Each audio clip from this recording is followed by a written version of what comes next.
Welcome back NR students. सुबह का पहला वीडियो आशीष सर फिर एक बार तुम्हारे बीच में। और आज जो पब्लिक एग्जामिनेशन अक्टूबर के अब तुम दे रहे हो, इसके जो इवैल्यूएशन प्रोसेस और किस तरह के इस पर प्लान करा गया, आपके रिजल्ट्स को लेके क्या डेडलाइन रखा गया और क्या स्ट्रेटेजी फॉलो करा जा रहा है, इसकी तरफ से बताऊंगा। और बच्चे, ये जो शख्स आप देख रहे हो, professor Suresh Sharma, chairperson NIS, और आपको पता है एनआईएस की हिस्ट्री में पहली बार कोई लेडीज़, कोई महिला को इस इतना टॉप पोस्ट में अपॉइंट करा गया। बट मैं एक चीज़ बताऊँ, मैं हमेशा ज़्यादातर मैं एनआईएस की क्रिटिसिज्म करता हूँ, बट कुछ बातों पे इनको डेफिनेटली इनके अप्रिसिएशन होने चाहिए। यस गाइस, आप सोच रहे हो कि इस मैम ने ऐसा कैसे क्या कर दिए कि जिसके लिए सर इतना तारीफ करे, क्योंकि जनरली मैं एनआईएस के हमेशा क्रिटिसिज्म करता हूँ।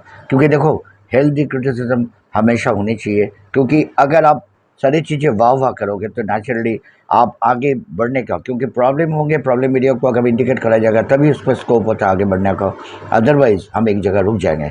गाइज, उन्होंने कुछ 3-4 स्टेप इस बार अक्टूबर बैच के लिए बहुत इंपॉर्टेंट सॉलिड एक डिसीजन लिए, क्योंकि उनको भी पता लग गया कि एनआईएस के जो स्टूडेंट्स थे ओपन स्कूल के, उनको भले ही बातें मालूम है, इनमें से बहुत सारे बच्चे बहुत ज़्यादा कठिनाइयाँ हैं, बहुत सारे ऑब्स्टेकल्स को ओवरकम करके पेपर देने आते हैं। एक तो देखो, आप जॉब करते हो, आप में से बहुत सारे ऐसे भी कैंडिडेट्स हो जिनके 50 साल उम्र हो गया, 45, 50, 55, ऐसे बहुत सारे कैंडिडेट्स हैं। क्योंकि इस टाइम आपकी जो माइंडसेट है, क्योंकि आपको आपके फैमिली को भी संभालना है, दुनिया भर की आपके फैमिली कमिटमेंट्स होते हैं, जिम्मेवारी होते हैं। एक चीज़ का मानोगे ना, जब आप 12 साल, 13 साल, 14 साल में, 18 साल में पेपर देते हो, उस टाइम आपका माइंडसेट कुछ और होता है। तो इन्होंने बहुत सारे ऐसे स्टेप्स लिए। एक तो इवैल्यूएशंस को लेके इन्होंने एक साफ इंस्ट्रक्शन दे दिए कि इवैल्यूएशन प्रोसेस में मोस्ट एक्सपीरियंस टीचर, जिनके 20-25 साल के एक्सपीरियंस हो गया, ऐसे टीचरों का एज हेड एग्जामिनर रखा जाए। मतलब उन्हीं के गाइडेंस में काम हो। जरूरी नहीं है वो एनआईएस के रिटायर्ड हो या एनआईएस में काम एग्जिस्टिंग वर्कर्स हो। सीबीएसई के रिटायर्ड टीचर्स को भी इनवाइट करा जा रहा है, क्योंकि आप जानते हो सीबीएसई के टीचर के पास एक्सपोजर ज़्यादा होते हैं और ऑलमोस्ट करिकुलम एक जैसे हैं। और एक बहुत बड़ी एक जो इन्होंने स्टेप लिए, वो रेमुनरेशन, जो इनके जो चार्जेस होते हैं इस काम के लिए, फीस होते हैं, वो इन्होंने बढ़ा दिए।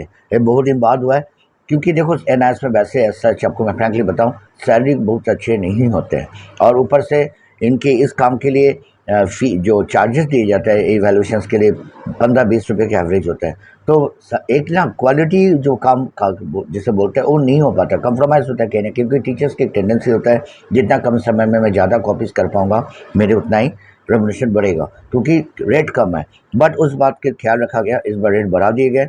इससे क्या होगा, टीचर के ऊपर थोड़ा इस बात के एक सेटिस्फेक्शन रहेगा, नहीं मेरे को प्रॉपर रेमुनरेशन मिलना है। और एक चीज़ और है, मॉडरेशन पॉलिसी के तहत, जबकि सीबीएसई के मॉडल को इन्होंने फॉलो किया, बट एक्सेप्ट करना भी बहुत बड़ी बात है। कई बार हम एक्सेप्ट नहीं करते, बट प्रोफेसर सुरेश शर्मा ने इस बात की भी हरी झंडी दे दी कि जैसे रिजल्ट प्रोसेस हो जाएगा, देखो हेड एग्जामिनर अपने तरफ से तो ट्राई कर ही रहा है आपको पास कराने को, बट कंडीशन ये है कि आपको खाली नहीं छोड़ के आना है। पूरा कागज़ दोगे तो कहाँ से स्कोप मिलेगा पास कराने को।